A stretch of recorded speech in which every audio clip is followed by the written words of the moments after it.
Valdemar Costa Neto, presidente do PL, partido de Jair Bolsonaro, depois, e afirmou à Polícia Federal que ele questionou o resultado da eleição no TSE porque foi pressionado por Bolsonaro.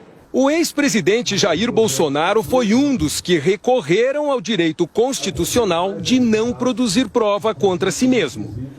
O general Braga Neto, ex-ministro da Casa Civil e candidato a vice na chapa de Bolsonaro em 2022, o ex-ministro da Defesa, Paulo Sérgio Nogueira de Oliveira, que também foi comandante do Exército, e o ex-comandante da Marinha, almirante Almir Garnier Santos, também não responderam às perguntas da Polícia Federal sobre a tentativa de golpe.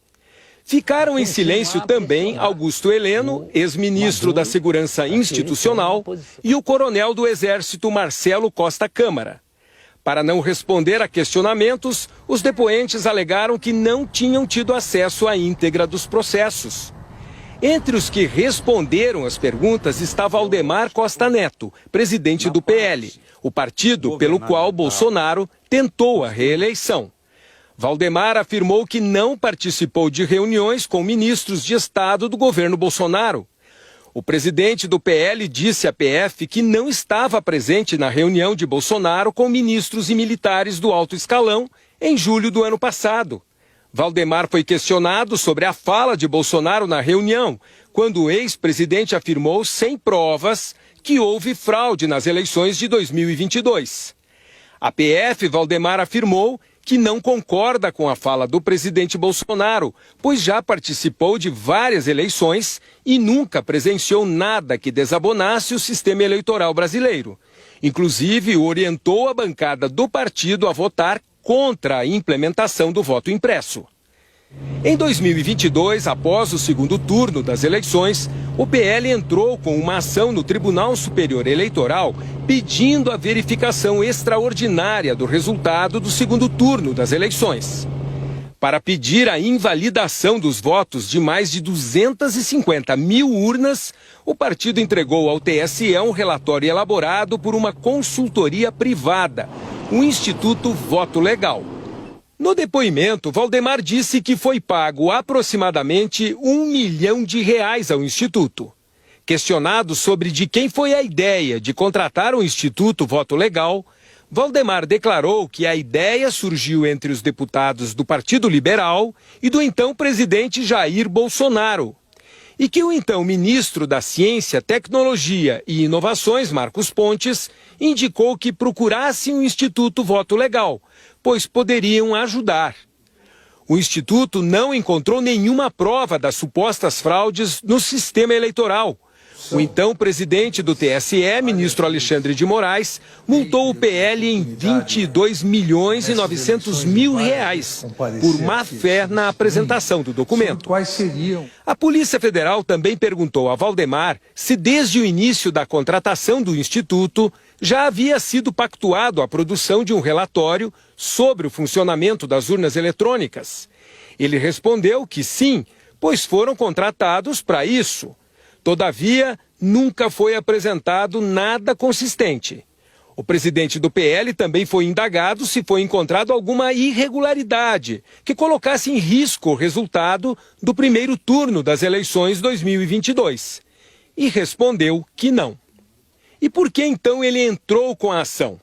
Valdemar respondeu que quando houve o vazamento do relatório contratado pelo partido, os deputados do PL e o então presidente Bolsonaro o pressionaram a ajuizar tal ação no TSE.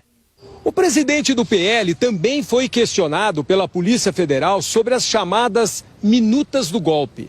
Valdemar respondeu que recebeu os documentos de uma pessoa que não era identificada.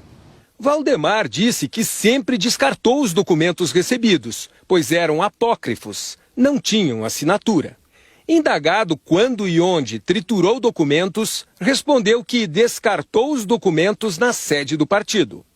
Outro depoente é o general de brigada reformado, Laércio Vergílio.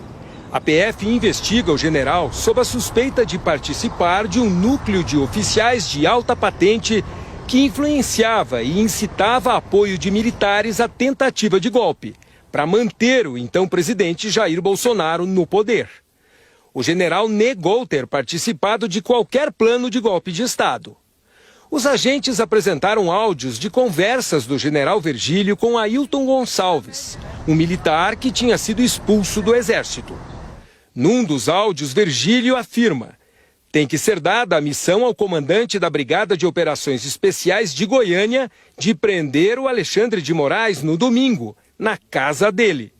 Virgílio confirmou que tinha sido o autor do áudio e que não sabe dizer como se daria uma suposta prisão do ministro, porque estava na reserva desde 2000 e apenas deu sua opinião em relação a esse fato.